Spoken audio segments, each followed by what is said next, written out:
I don't think I'm unique in that. As we get recovery started, we are Hmm. probably very impatient about all the things that we had lost coming back. Some things came back, some things did not. And some things had to be made new, relationships primarily.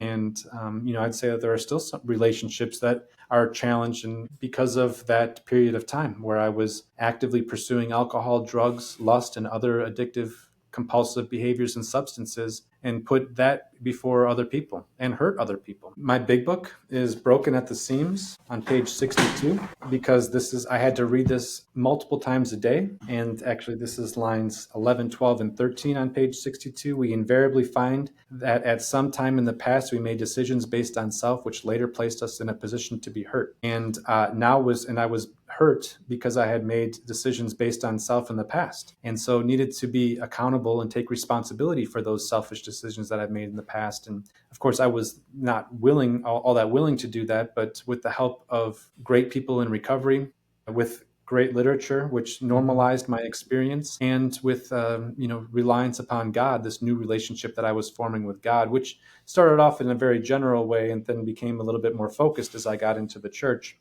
The ex girlfriend did not come back, and perhaps that's for the best.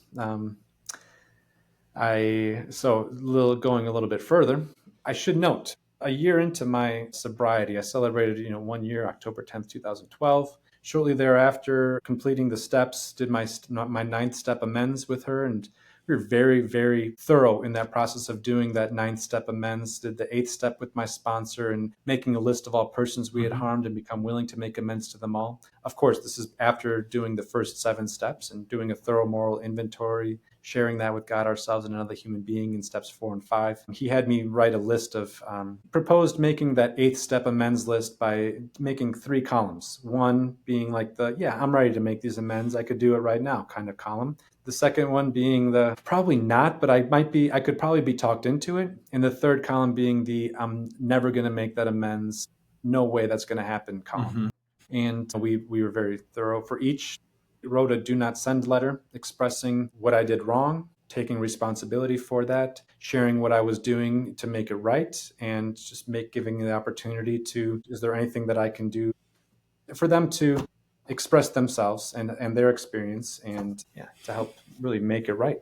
And then after those do not send letters, my sponsor would take a red marker and cross off all the places where I was justifying my bad behavior or blaming other Hmm. people. That was an incredible exercise. It was painful and it was rigorous, but it was really helpful just to assume the responsibility. Now, and then went out and made amends when appropriate and really was strategic about it, making some of those easier amends at first to get used to the pattern and the process, and then making some of those more challenging amends. My amends with my dad and stepmom was one of those very challenging amends. My amends with my ex roommate, who was the one that kind of put me on blast and told my ex girlfriend about all the wrong things that I was doing, which was not a lie, but I was holding this resentment toward him that he was the one that exposed me.